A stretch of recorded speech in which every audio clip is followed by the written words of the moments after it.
Travels इले हत दोनों ले गावात हत.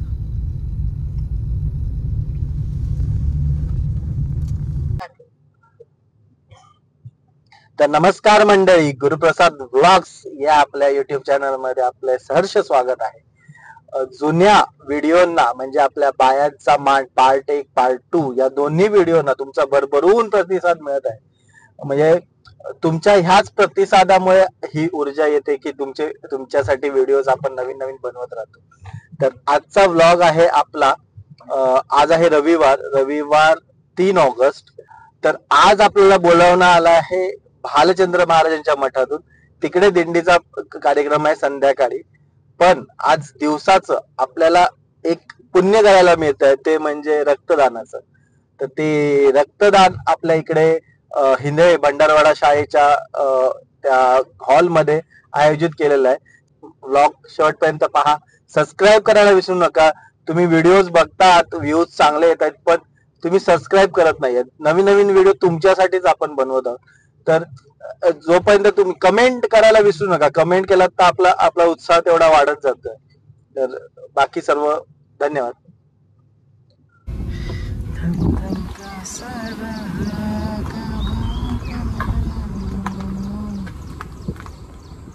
सगळीकडे शेती शेती शेती. ढग बघ काय दिसतं त्याच्यामध्ये.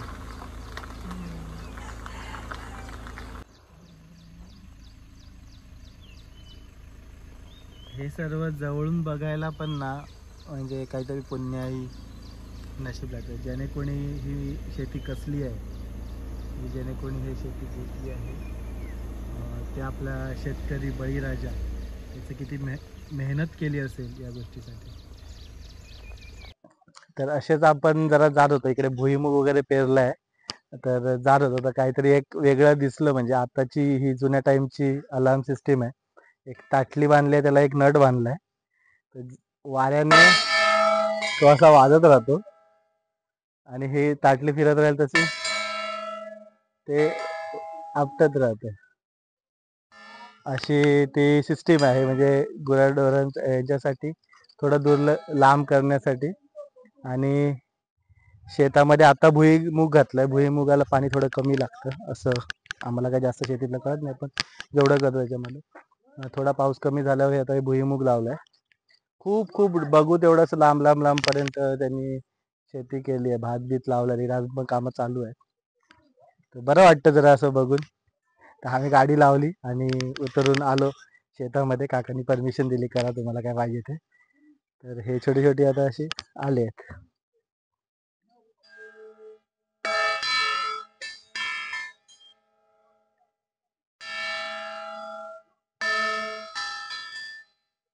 भुईमुग आता थोडेसे अंकुरित झाले आहेत. आणि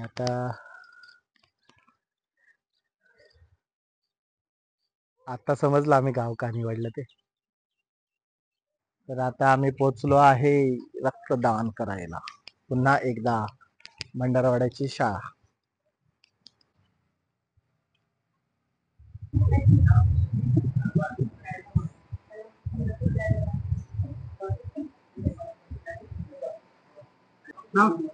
प्रसाद सद्गुरु ढोके.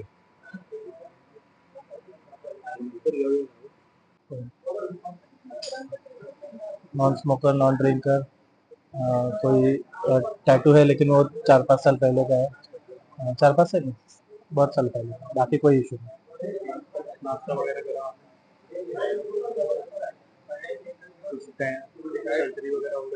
नहीं. अभी नहीं. वो बहुत कसं वाटतंय, काय म्हणणार? नाही, मी 2 वेळा केलाय रक्तदान यापूर्वी. आणखी आपल्या या ठिकाणी मंडळाच्या वतीने, ग्रामपंचायतीच्या वतीने आणि सिंधू प्रतिष्ठानच्या वतीनं घेतल्यामुळे वेगळा आनंद मिळतोय की गावातल्या गावात रक्तदान करून गावातल्या लोकांना आणखी त्यापासून उत्स्फूर्त करता येईल या उद्देशाने या ठिकाणी आम्ही सकाळीच या ठिकाणी नंबर लावलाय. 2 वेळा ज्यावेळी मी केलंय, मी पूर्वी घाबरतच होतो, परंतु नंतर मी जेव्हा 2 वेळा केलं, पण तसं काही घडत नाही. घाबरण्याचं काही कारण नाही. 18 ते 65 वर्ष वयोगटातील सुदृढ व्यक्ती रक्तदान करू शकतं आणि वर्षातून 3 वेळा तरी बिनधास्त करू शकतात.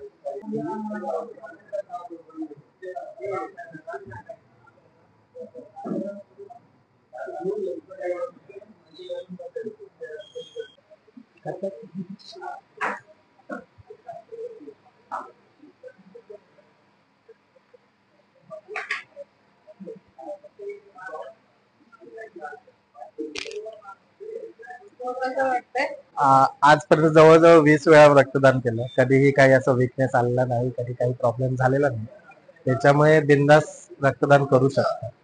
आणि एक प्रकारे आपल्या बॉडीसाठी चांगलं पण आहे की त्याच्यातून ते म्हणजे कुठेतरी ब्लड सेल्स, आपल्याला नवीन ब्लड सेल्स तयार व्हायला आपल्याला प्रत्येकाने करावं. सो एक पुण्याचं काम म्हणून आपण हे करतो. त्याच्यात आपलं नुकसान काहीच नसतं. सगळे काही जर आपण त्याचे क्रायटेरिया जे आहेत ते सगळे फॉलो केले तर मग आपलं नुकसान काहीच नाही.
तर आता आपण आहोत भालचंद्र महाराजांच्या मठामध्ये. पण मला माहित नाही की म्हणजे मी इकडे पहिल्यांदा कधी आलेलो नाही, फर्स्ट टाइम आलो. पण जसे मी ते पाय ठेवला आतमध्ये, जे काही वातावरण होतं ना ते खूपच प्रसन्न होतं. त्यांनी स्वतःहून इन्व्हिटेशन दिलं आणि सांगितलं की म्हणजे पुढे जा, व्हिडिओ काढा वगैरे वगैरे. आरती चालूच होती. त्या आरतीमध्ये आम्ही स्वतःहून म्हणजे त्यांनी सांगितलं की तुम्ही इन्व्हिटेशन द्या. प्रत्येक जण आपुलकीने माझ्याशी बोलतोय आणि ह्या ठिकाणी आम्हाला दिंडीचा कार्यक्रम करायला मिळतो ना, हे म्हणजे खूप मोठं भाग्य आहे आपलं. म्हणजे खरंच मला म्हणजे सांगू शकत नाही अशा फिलिंग्स आहेत सध्या, की जे वातावरण आहे ना ते शब्दात सांगू शकत नाहीये. नोव्हेंबर डिसेंबरला ह्यांचा इकडे काही कार्यक्रम असतात नोव्हेंबर डिसेंबरच्या आम्ही त्या टायमिंगमध्ये. तर त्यावेळेस त्यांनी आवर्जून मला बोलवलंय. आपण नक्की हे व्हिडिओ पूर्णपणे कव्हर करण्याचा प्रयत्न करू. सध्या आपण आपला दिंडीचा कार्यक्रम करूया. म्हणजे कदाचित असं असेल की बोलत मी सकाळी पण तुम्हाला सांगितलं की तिकडनं बोलावणं आलं आहे, भालचंद्र महाराजांच्या मठातून बोलावणं. मला आता म्हणजे शब्द माझ्या तोंडातून निघत नाही, तेवढं म्हणजे वातावरणच असं झालंय की म्हणजे मी सांगू शकत नाही की काय चालू आहे.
कणकवली बुवा श्री दळवी गुरुजी यांच्याकडून लाख मोलाचं असं 500 रुपयाचं पारितोषिक आलेले आहे.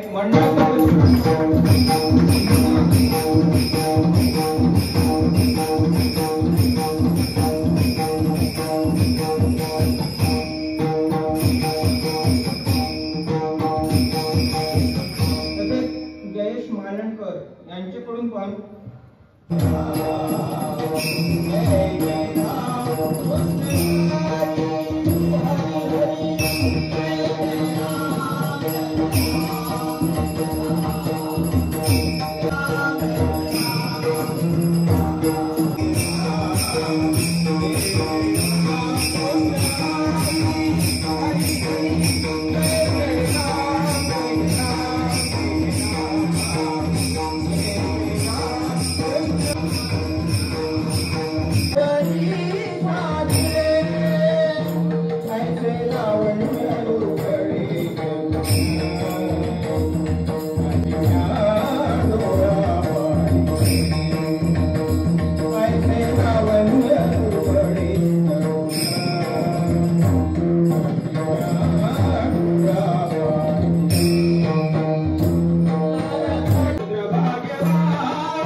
200 रुपयाचं पारितोषिक आलेलं आहे.